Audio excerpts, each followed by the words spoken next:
ನಮ್ಮ ಕಾನೂನು academy team ಕಡೆಯಿಂದ ನಮಸ್ತೆ. ಇವತ್ತೇನ್ ಮಾಡೋಣ ಅಂತಂದ್ರೆ ನಾವೆಲ್ಲ ಒಂದು ಈ ಇನ್ಕಮ್ ಟ್ಯಾಕ್ಸ್ ಆಕ್ಟ್ ಏನಿದೆಯಲ್ಲ ಇದ್ರದ್ದು ಬೇಸಿಕ್ ಇಂಟ್ರೊಡಕ್ಷನ್ ತಿಳ್ಕೊಂಡ್ ಬರೋಣ. ಓಕೆ, ಬೇಸಿಕಲಿ ಮುಂದೆ ಓದೋವಂಥದ್ದು ಸುಮಾರಿದೆ ಇದ್ರ ಬಗ್ಗೆ ಆಯ್ತಾ. ತುಂಬಾ ದೊಡ್ಡ ಸೆಕ್ಷನ್ಸ್ ಇದು ಆಯ್ತಾ, ಸಣ್ಣ ಪುಟ್ಟ ಅಲ್ಲ. 298 ಸೆಕ್ಷನ್ ಇರುವಂತ, 23 ಚಾಪ್ಟರ್ ಇರುವಂತ, 1961 ನಲ್ಲಿ ಜಾರಿಗೆ ಬಂದಂತಹ ಒಂದು ಕಾಯ್ದೆ ಇದು.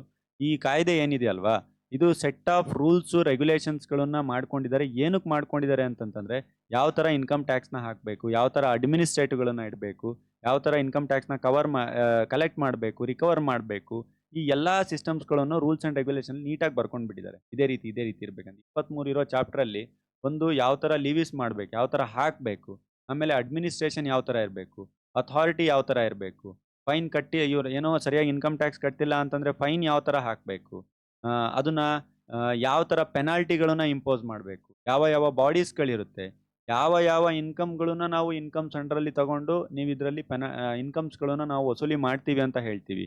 ಇಂಥ ಎಲ್ಲ ವಿಷಯಗಳನ್ನ ನಾವೇನು ಮಾಡ್ತೀವಿ ಅಂತಂತಂದರೆ ಈ ಇನ್ಕಮ್ ಟ್ಯಾಕ್ಸ್ ಆ್ಯಕ್ಟ್ 1961 ನಲ್ಲಿ ಸ್ಟಡಿ ಮಾಡ್ತೀವಿ. ಸೊ ಇನ್ಕಮ್ ಟ್ಯಾಕ್ಸ್ 1961 ಏನಿದೆಯಲ್ವಾ, ಸೊ ಇಲ್ಲಿ tax pair must pay direct tax at A certain percentage based on his income. ಅಂದರೆ ಡೈರೆಕ್ಟ್ ಟ್ಯಾಕ್ಸ್ ಏನಿದೆ ಎಲ್ಲರೂ ಕೂಡ ಪೇ ಮಾಡಲೇಬೇಕು. ಡೈರೆಕ್ಟ್ ಟ್ಯಾಕ್ಸ್ ನೋಡಿ, ಟ್ಯಾಕ್ಸಲ್ಲಿ 2 ಥರ ಬರುತ್ತೆ ಅಂತ ಹೇಳಿದ್ದೆ ಒಂದು ಲಾಸ್ಟ್ ಇದರಲ್ಲಿ. ಒಂದು ಡೈರೆಕ್ಟ್ ಟ್ಯಾಕ್ಸು, ಇಂಡೈರೆಕ್ಟ್ ಟ್ಯಾಕ್ಸು ಎಲ್ಲ ನಾನು ಆಲ್ರೆಡಿ ಟೈಪ್ಸ್ ಆಫ್ ಟ್ಯಾಕ್ಸಸ್ಗಳನ್ನ ನೀವು ಓದ್ಕೊಂಡೆ ಇಲ್ಲಿ ಕೈ ಹಾಕಿರ್ತೀರಾ. ಈಗ ಇದಿಷ್ಟು ಆಯಿತು ಅಂತ ಅನ್ಕೊಳ್ಳಿ ಆಯಿತಾ. ಸೊ ಫರ್ದರ್ ಏನು ಅಂತಂತಂದರೆ ಇದರಲ್ಲಿ ನಾನು ಯಾಕೆ ಇದನ್ನೇ ಸ್ಲೈಡನ್ನು ಹೇಳ್ತಾ ಇದ್ದೀನಿ ಅಂತಂದರೆ ನಿಮಗೆ ಬೇಸಿಕ್ ಅರ್ಥ ಆಗಲಿ ಅಂತ. ಇದೇ ಇನ್ಕಮ್ ಟ್ಯಾಕ್ಸಲ್ಲಿ ನಿಮಗೆ ಯೂನಿಟ್ ನಂಬರ್ 2 ಅದರಲ್ಲಿ ನೀವು ಕಲಿಯುವಂಥ ಸ್ಲಾಟ್ಸ್ಗಳಲ್ಲಿ ಏನೇನಿರುತ್ತೆ ಅಂತ ನಾನು ಹೇಳ್ತಾ ಹೋಗ್ತೇನೆ. ಇಲ್ಲಿ ಏನೇನಿರುತ್ತೆ ಅಂತಂದರೆ ಬೇಸಿಕಲಿ ಸ್ಯಾಲ್ರೀಸ್ಗಳು, ಇದು ಇನ್ಕಮ್ಸ್ಗಳ ಬಗ್ಗೆ ಇರುತ್ತೆ.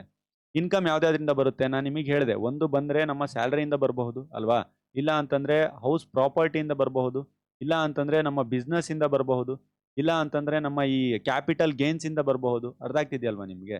ಇಲ್ಲ ಎನಿ ಅದರ್ ಸೋರ್ಸಸ್. ಇವೇ 5 ಹೆಚ್ಚಿರೋದು.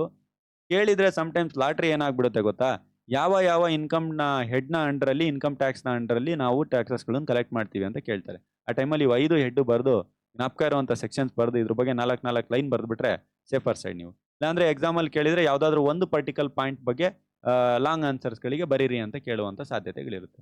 ಪ್ರತಿಯೊಂದು ಪಾಯಿಂಟ್ಸ್ಗಳ ಬಗ್ಗೆನೂ ಕೂಡ ನಾವು ಡಿಸ್ಕಸ್ ಮಾಡ್ತಾ ಎಕ್ಸ್ಪ್ಲೇನ್ ಮಾಡ್ತಾ ಹೋಗ್ತೇನೆ ನಾನು.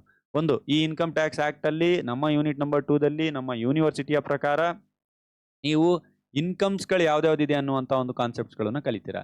ಸೊ ಇದಾದ್ಮೇಲೆ ಇನ್ನೇನು ಕಲಿತೀರಾ ಅಂತಂದರೆ ಸೆಟ್ ಆಫ್ ಬಗ್ಗೆ ಕಲಿತೀರಾ, ಇದು ಅಸೆಸ್ಮೆಂಟ್ ಬಗ್ಗೆ ಕಲಿತೀರಾ, ಯಾವ ರೀತಿ ವ್ಯಾಲ್ಯೂಯೇಷನ್ ಮಾಡ್ತಾರೆ, ಕ್ಯಾಲ್ಕುಲೇಷನ್ ಮಾಡ್ತಾರೆ ಅನ್ನುವಂಥ ಒಂದು ವಿಷಯನ ಕಲಿತೀರಾ, ಕೈಂಡ್ಸ್ ಆಫ್ ಅಸೆಸ್ಮೆಂಟ್ ಬಗ್ಗೆ ಕಲಿತೀರಾ, ಅಥಾರಿಟೀಸ್ ಬಗ್ಗೆ ಕಲಿತೀರಾ, ಆ ಅಥಾರಿಟೀಸ್ ಯಾವ ಥರ ಅಪಾಯಿಂಟ್ಮೆಂಟ್ ಮಾಡ್ತಾರೆ ಅಂತ ಕಲಿತೀರಾ. ಕನ್ನಡ ಮೀಡಿಯಮಲ್ಲಿ ಅದನ್ನು ಪ್ರಾಧಿಕಾರ ಅಂತ ಕರಿತೀವಿ, ಅದ್ರ ಬಗ್ಗೆನೂ ಕೂಡ ನೀವು ಕಲಿತಾ ಹೋಗ್ತೀರಾ.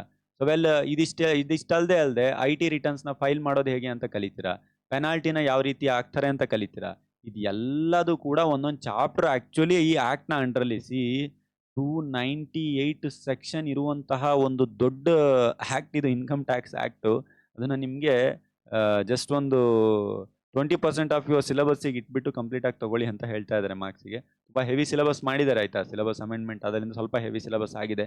ಎನಿಯೋ ನಿಮಗೆ ಎಕ್ಸಾಮಿಗೆ ಯಾವುದೇ ರೀತಿ ತೊಂದರೆ ಆಗದೇ ಇರೋ ರೀತಿಯಲ್ಲಿ ನಮ್ಮ ಕಡೆಯಿಂದ ನಾವು ಕ್ಲಾಸಸ್ಗಳನ್ನು ಕಂಡಕ್ಟ್ ಮಾಡಿ ಥ್ರೂ ಎಕ್ಸಾಮ್ ಓರಿಯೆಂಟೆಡ್ ಕ್ಲಾಸಸ್ಗಳನ್ನು ಫಿನಿಶ್ ಮಾಡಿಕೊಡ್ತೀವಿ. ಜಾಸ್ತಿ ಸಿಲೆಬಸ್ ಇರೋದು, ಕಡಿಮೆ ಇತ್ತು syllabus, okay well and good, ನೀವು ಅಕ್ಸೆಪ್ಟ್ ಮಾಡೋಕ್ಕೆ ರೆಡಿ ಇದ್ದೀರಾ ಅಂತಂದರೆ ನಾವು 100% ಕೊಡ್ತಾ ಇದ್ದೀವಿ. ಸೊ ಇವತ್ತಿನ ವಿಡಿಯೋ ಇಷ್ಟೇ ಇರಲಿ. ನಾಳೆಯಿಂದ ನಾವು ಕ್ಲಾಸಸ್ಗಳನ್ನು ಶುರು ಮಾಡ್ಕೊಂಡು ಆ್ಯಸ್ ಪರ್ ನಿಮ್ಮ ಸಿಲೆಬಸ್ಗಳೇನಿದೆ ಅಲ್ಲಿಂದ ನಾವು ಕ್ಲಾಸಸ್ಸನ್ನು ಶುರು ಮಾಡೋಣ. ನಾಳೆ ರೆಸಿಡೆನ್ಷಿಯಲ್ ಸ್ಟೇಟಸ್ ಬಗ್ಗೆ ಓದೋಣ. ಈ ರೆಸಿಡೆನ್ಷಿಯಲ್ ಸ್ಟೇಟಸಲ್ಲಿ ಯಾರ್ಯಾರಿಗೆ ಟ್ಯಾಕ್ಸ್ ಹಾಕ್ತಾರೆ, ಯಾರ್ಯಾರಿಗೆ ಟ್ಯಾಕ್ಸ್ ಹಾಕಲ್ಲ, ಇದನ್ನ ಅರ್ಥ ಮಾಡ್ಕೊಳ್ತಾ ಹೋಗೋಣ. ಅದಾದಮೇಲೆ ಸ್ಯಾಲ್ರೀಸ್ ಇನ್ಕಮ್ ಯಾವ್ಯಾವ ರೀತಿ ಬರುತ್ತೆ, ಸ್ಯಾಲ್ರಿ ಅಂದ್ರೆ ಏನು, ಇನ್ಕಮ್ನ ಡಿಡಕ್ಷನ್ ಯಾವ ಥರ ಮಾಡ್ತಾರೆ, ಈ ರೀತಿಯಾದಂತಹ ಒಂದು ವಿಷಯಗಳನ್ನು ತಿಳ್ಕೊಳ್ತಾ ಹೋಗೋಣ, ಕಂಟಿನ್ಯೂಸ್ ಆಗಿ ತಿಳ್ಕೊಳ್ತಾ ಹೋಗೋಣ. ಇದಿಷ್ಟು ಇವತ್ತಿನ ವಿಡಿಯೋ. ಸೊ ಮುಂದಿನ ವಿಡಿಯೋದಲ್ಲಿ ನಾವು ಮತ್ತೆ ಸಿಗೋಣ. ಇದಿಷ್ಟು ಹೇಳ್ತಾ ಇವತ್ತಿನ ವಿಡಿಯೋ ನಾನು ಕ್ಲೋಸ್ ಮಾಡ್ತಾ ಇದ್ದೇನೆ. Thank you very much from ನಮ್ಮ ಕಾನೂನು ಲಾ ಅಕಾಡೆಮಿ ಟೀಮ್.